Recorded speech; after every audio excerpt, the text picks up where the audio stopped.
Salam dostlar, hello my friends. Today I want to explain you about imperative mode.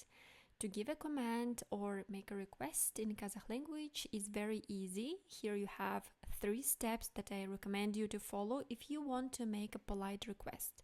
First, for example, the verb aytu. The last letter u is an infinitive ending like to. That's why you drop the letter u and now you have the verb ait, which means tell. Ait, tell.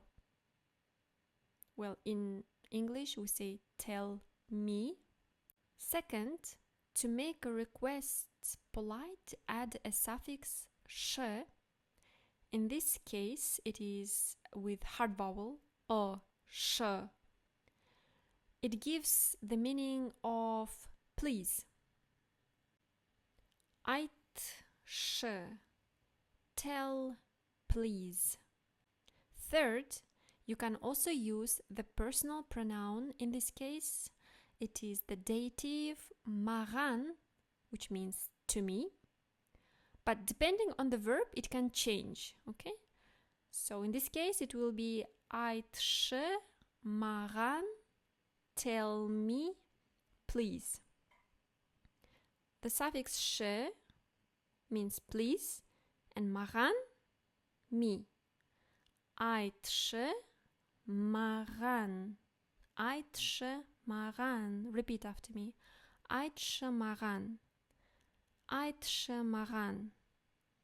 Faster. Ait sh maran. Another example, the verb beru, which means to give.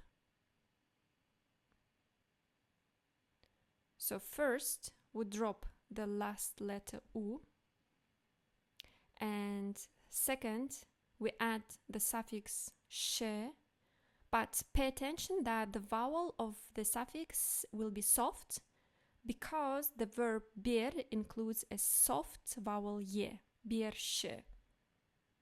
And the third step, you can add the personal pronoun.